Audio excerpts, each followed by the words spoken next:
Assalamu alaikum and welcome to Motivation, the show where we help you become the best version of yourself.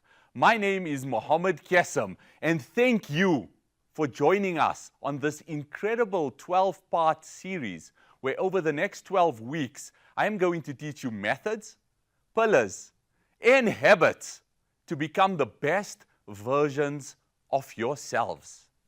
Stay with me as we dig deep into your soul, as we dig deep into your heart, and as we dig deep into your mind to find out what it is that we need to change as individuals so that we can be amazing for those around us. And when we change, our households will change. And when our households change, the neighborhood will change. And when the neighborhood changes, the community changes. And when the community changes, society changes. And when society changes, the country on the whole can change. But it starts with us. And how much work are we willing to put in ourselves so that we can become the best versions of ourselves?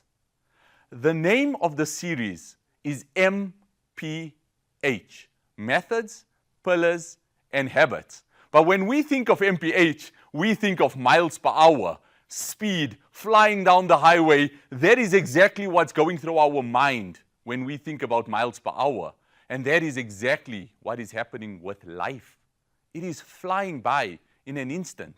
And do we stop for a moment just to take a look around us, to put a bit of brakes on that miles per hour, and to tell ourselves, let us see where we are, what we have, and how much we have to be grateful for. So I want each and every one of you to go on this journey with me and imagine that you were sitting behind that steering wheel. And as you look up in the rearview mirror, you take note that the rearview mirror is smaller than the windshield. And why is that?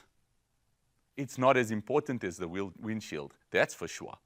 But imagine if I were to ask you to look in the rearview mirror and drive going forward. What would happen? How far would we actually be able to go? Not very far. I'm sure most of us would probably bump the car in front of us instantly if all we looked at was the rearview mirror. But the reality is the windscreen is bigger. And when we look through that windscreen, we are going forward. We are looking forward. We are looking where we are headed to. And every now and then, take a glance up at the rearview mirror. Look at it. Look at what is behind you. Look at the dangers behind you. But let us not dwell in it for too long. Let us set goals. Let us be goal-orientated. Let us understand what it is to be optimistic about the future. Let us look at our destination. Let us enjoy the journey that we are on. And that is why in this series, I want to teach you what it is to move forward, what it is to be able to set those goals and let go of the past. Stop dwelling in the misery of the past, or some of us might glorify our past, but it is done and we are no longer there. We are in this present moment, constantly worried about our past, constantly telling everybody how amazing life was, but I promise you that if I were to put you on a time machine and take you back to that exact moment, with those exact emotions, you might not be feeling the exact same way. So let us appreciate the present. They say yesterday is history, tomorrow is a mystery, but today is a gift, and that is why they call it the present. So let us take this gift, let us unwrap it, and let us understand what it is to be in this moment, that it is a miracle in of itself just to be here. You are an individual, you are a miracle that you are here in this moment, and let us appreciate it. And this is what the MPH series is about. In the first part of it, we talk of the methods that help you go deep within yourself, so that you can understand who you are as an individual. A prospector is someone that digs for gold. And I want you to prospect. And I want you to find gold within yourself.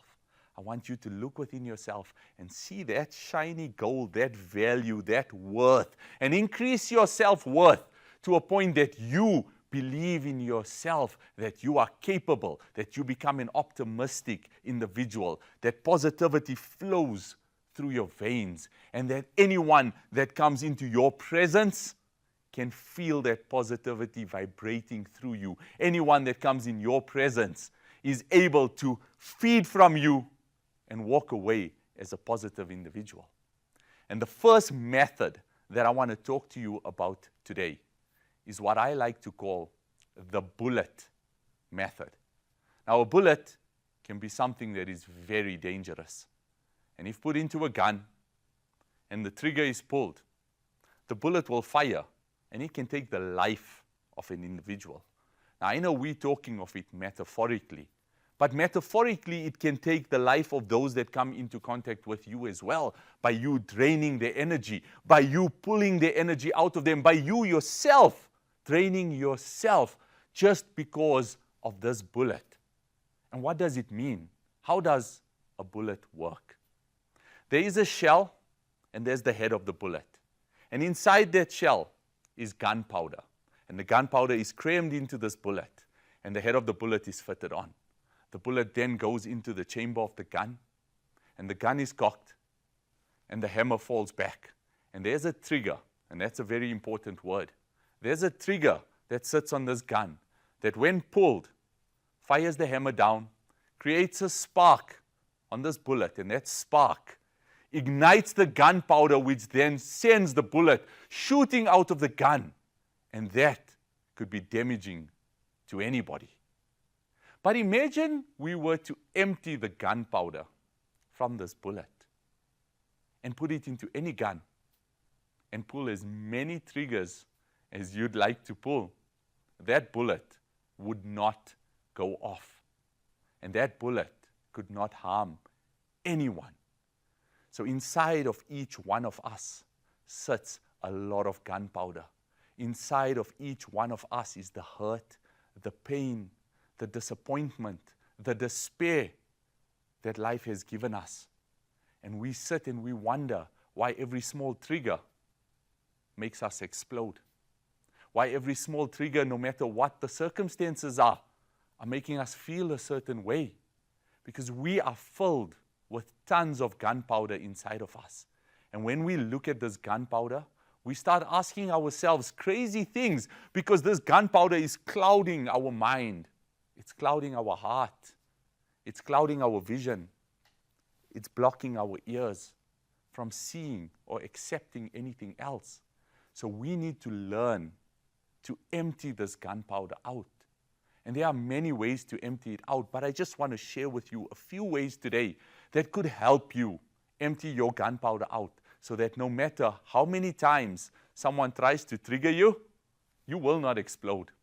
You will not be dangerous for the next individual, and most importantly, you will not be dangerous for yourself, because we need to take care of ourselves in order for those around us to benefit from us. One of the most beautiful ways that our religion has shown us how to empty the metaphorical gunpowder from ourselves is by placing our forehead on the floor, prostrating to Allah, and emptying this gunpowder out from our hearts, from our souls, through the tears in our eyes, to our beloved Allah. And the more we speak to our Creator, the more we speak to the most loving of all beings, the more we speak to our Allah, the more we empty the gunpowder out. The more we feel lighter. We've all had that feeling when we put our head in sujood and we come up from there having emptied our eyes out. That lightness that you feel is you emptying your gunpowder out. And nobody in that moment can trigger you no matter what they try. But unfortunately, we allow this gunpowder to cram up again and again and again. So now we're sitting at a point where there is so much inside of us that the smallest of triggers, someone is driving terrible on the road, maybe he's looking in his rearview mirror and not looking forward. And what we want to do then is shout at this person, have a small road rage incident with this person. Why? because we're not looking internal and asking ourselves, why am I getting so triggered by this? Why am I allowing myself to explode? So put your head down in sajda. Empty the gunpowder out through the tears of your eyes. Ask Allah for forgiveness. Ask Allah to soften your heart, to soften those that you want, that they need to forgive you. Ask Allah to soften their hearts as well. Complain to Allah as much as you want to. Allah is listening to you. He knows what you are feeling inside. And allow Him to help you empty that gunpowder. The second way of doing it is grabbing a little thing called a pen. Not on your phones, not notes on your phones, but a pen. There is a beauty in taking a pen and writing exactly what it is that you are feeling in that moment. It connects your cognitive ability to the emotions of your heart coming out through the middle of your hand. And this hand sits between the mind and the heart. And as you have to formulate sentences while you are writing, these are the moments where the heart gets triggered into emptying everything out. And the beauty of it is that the cognitive ability has to then take over to formulate those sentences. And when those sentences are formulated, while it is emptying your emotions, you feel this lightness coming through the ink of a pen. And as you write it, and as you shower your emotions out onto that page, and as you tear up, and the tears fall onto that page, and as difficult as those moments might be, those are the moments when we are emptying our gunpowder. Those are the moments where the gunpowder comes out of us. And when it is out of us, that bullet cannot be triggered, no matter how many times you pull the trigger. And I know it is difficult.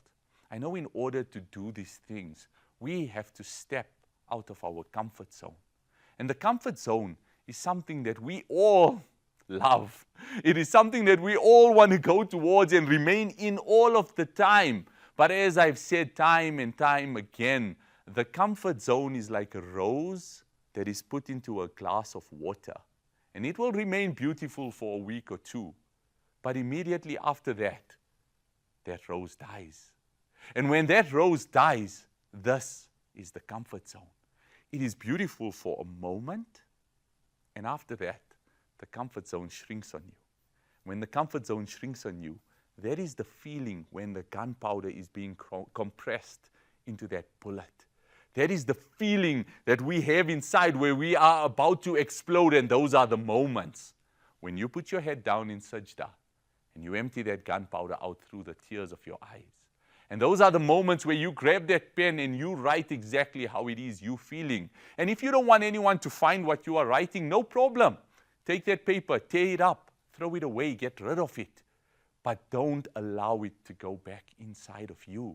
And yes, you might think it's easy for me to stand here and say this, but I swear to you that the only way that I was able to stand here and tell you this is that I have had to do these methods myself, to empty the gunpowder within me, to be able to say, I do not want to be triggered by anything, by anyone, by any situation.